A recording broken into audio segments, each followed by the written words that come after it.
Travel Tech Digest by Mize. Hey, I'm Michelle. And I'm Ruben. And we're hosting this podcast today with our special guest, Radu. Hi, I'm Radu. I'm a co-founder for wbe.travel and I'm a director for wbe, and I'm very happy to be here. So, Radu, how can travel companies use technology to deliver a more customized experience? Very good question. Thanks a lot for having me answer this. Basically, I feel that the most important thing is that travel companies need to be more honest with what they can put out there.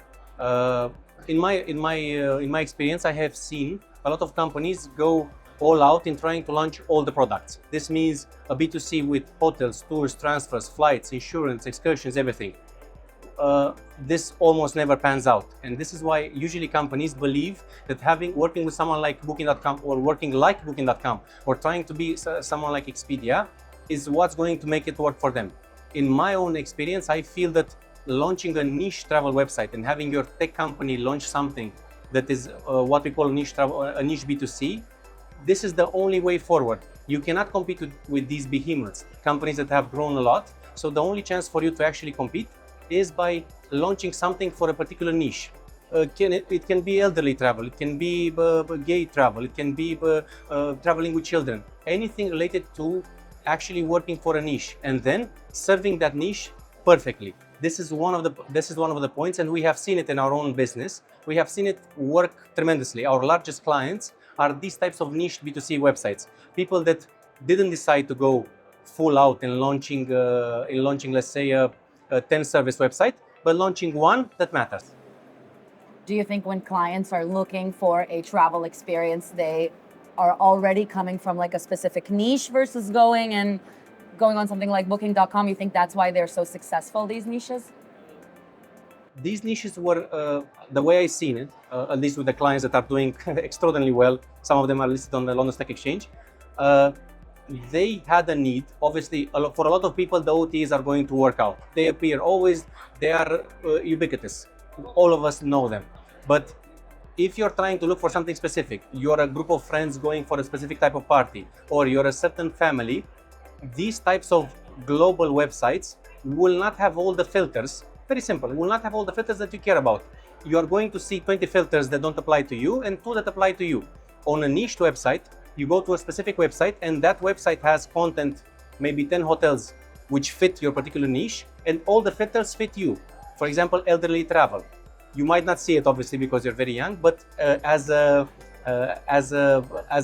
elderly person, you will need to have access to the room, to have someone take care of your bags. You have a lot of stuff that only one of our clients can cater to because this is how they work. This is why maybe for the younger generation, these types of sites don't work, but for the majority of people, I have seen a tremendous pickup of these niche websites. And it can be, let's say, religion specific, like halal booking.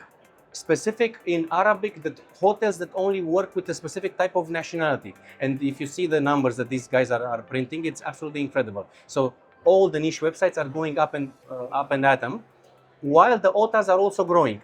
But if you want something generic, definitely the OTAs will help you. But if you are a new travel agent and you're looking at the podcast and you feel that you genuinely want to make something, I think the only way with the reasonable cost would be a niche B2C site. So following on the examples you actually have given us, what are some other real-world examples of personalization that make a difference, that can make a difference for travelers? Besides you going to a specific site where you know that you will be catered for, I feel that AI is going to change, and obviously everyone uses AI and it's already so overused. But I'll describe a scenario which already is happening, and I feel within 5 years you are going to see this happen more and more. All of us, and even our children and so on, they will stop going to the very nice interface of Booking.com, where Booking.com has spent billions designing the interface to be more mobile friendly. Why? Because there will be a new way to serve that need. Just imagine you, as a family man, you would say, hey, I'm traveling with children and I want a rafting vacation. And I'm going to be between the 1st and the 14th of February, I'll be in the Maldives. And I want a rafting vacation. And then you will not care if they're going to search to source the plane from Kayak or from Skyscanner or from the airline website, from Qantas. You will not care. You will not care that the hotel is coming from one of our clients or if the hotel is coming from booking.com. So the way I see the future is that the real personalization will happen on the side of the actual search. So you will give it a very personalized input, and then the AI is going to search on your behalf. And this is where I'm seeing it go, and I fully trust that. And as travel agents, because travel agents obviously are in our market, I feel travel agents need to be an option. They need to have IT companies such as ours, but anyone will work, who will allow them to be crawled, this is the technical term, to be crawled by AI.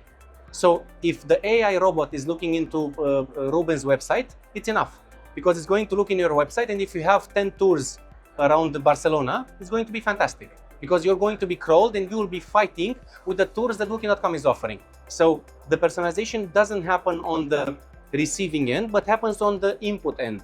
You're going to have a lot of flexibility in giving input, and then the end result will be delivered to you very fast. Because right now, if we talk about personalization and we're honest about it, I'll just tell you two products: hotels and flights. That's it. What personalization exists?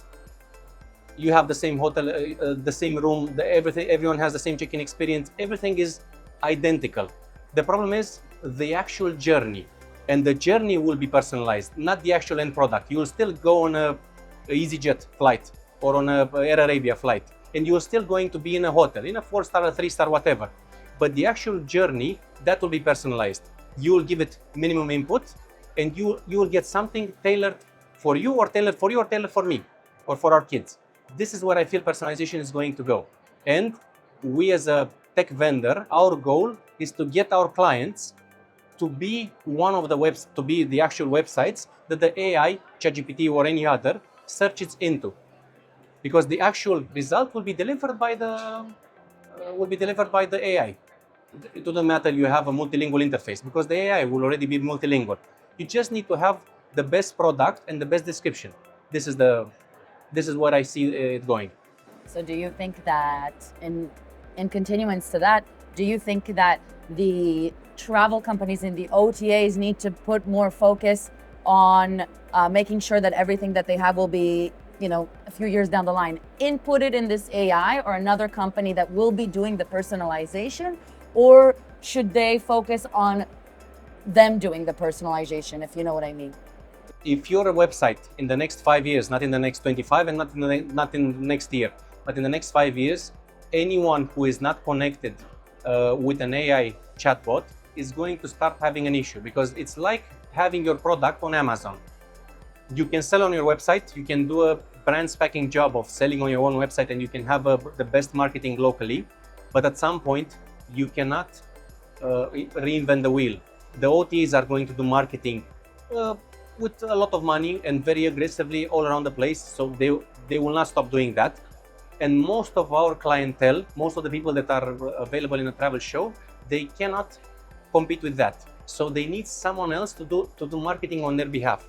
So the only way for them is to have this is my idea, to have a certain product. You can sell a broad product as well, but you need something specific to you, number one, something that you can give. Because usually when you say personalization, in my mind, it triggers the idea of very expensive.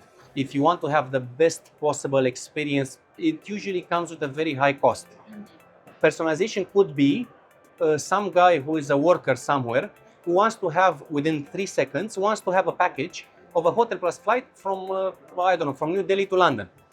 His personalization would be that he talks to a chatbot in his local language, and within 5 seconds, he gets access to the cheapest flight and cheapest 3-star hotel within where he's going. That's something that is not available now. You need to research multiple websites. This is the beauty of LLM.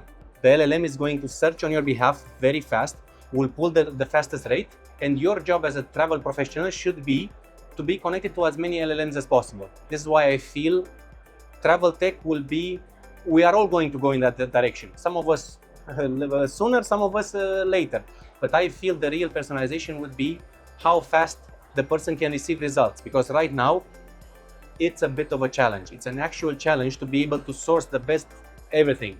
And it can go very expensive, hey, I want the best vacation in the Maldives money can buy, or in Seychelles, or I want to be within 10 kilometers of London, and I'm going to have the cheapest flight from my destination, from, I don't know, Australia. This is where I feel the personalization will start. And from my side, right now, personalization does not happen. One example that I like to give to clients, look at Apple AirPods, the AirPods Max. You can engrave your name. That's it. You can literally engrave your name on the AirPods, but you have still 2 color choices. So true personalization is not happening now because it's very hard for them to make a 50 color palette. But with travel and with AI, this is where you're going to have a very easy way to find results. But in the end, it's still a travel product. You need a person to take that tour. You need a person to give you a restaurant booking. But it will be the way of you reaching that destination will be very changed.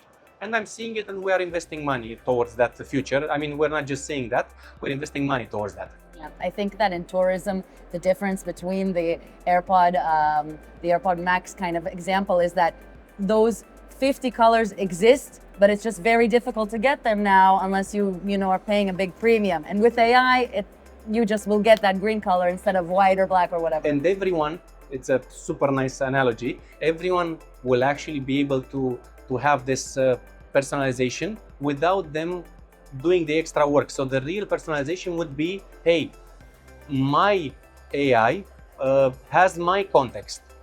Michelle has her own AI who has her context. It will know your age, obviously, because you're sharing the data. It will know your age, it will know your marital status, it will know how many kids you have, it will know everything. So when you're going to ask it something, even a minute amount of information is going to answer you very correctly for your context. Right now, if I were to search, this is why a travel agent now still can have a job. Because when you're going to a travel agency old school, you have to give it a lot of input. Hey, we are this type of family and we have this type of budget and this is what you usually like. We like to go to Antalya to work. So you have to give it a context. Your AI, for good or for worse, depending on which side you're on, with Elon or against Elon, your AI will have your context. And this is where you will feel a very personal experience because it will know exactly what you like and what you desire. And this is where the end product will not be personalized to Michelle or to Ruben. Because in the end, it's still a hotel, a flight, a tour, a rent a car, a transfer, an experience. So the end product will still not be personalized, meaning that someone will, I don't know, come out of retirement to do a tour of the Vatican for you or something like that. But the way for you to actually reach that result will be so fast, and it will make travel hassleless. And this is what I feel that true personalization is. I think you're very right. Instead of retelling your story to a new travel agent each time and being dependent on that, it's a lot of money saved and a much better experience. In the end, it's all about the booking journey now for the traveler. Yeah, it's going to make the booking journey very short, Yes. and it's going to give the little guys, the little supplier, a fighting chance. And our goal is to, exactly like Michelle asked, our goal is to put as many of our clients who have a unique product, obviously, into as many chatbots as possible. This is our goal. So to literally make it so everyone is searchable or crawlable in the technical term. This is our goal. Wow, amazing. Thank you very much, Radu, for your insights. We appreciate you taking part in our podcast, and well, have a good event. Thanks a lot. The same to you. And thanks a lot for the Mize team. Thank you.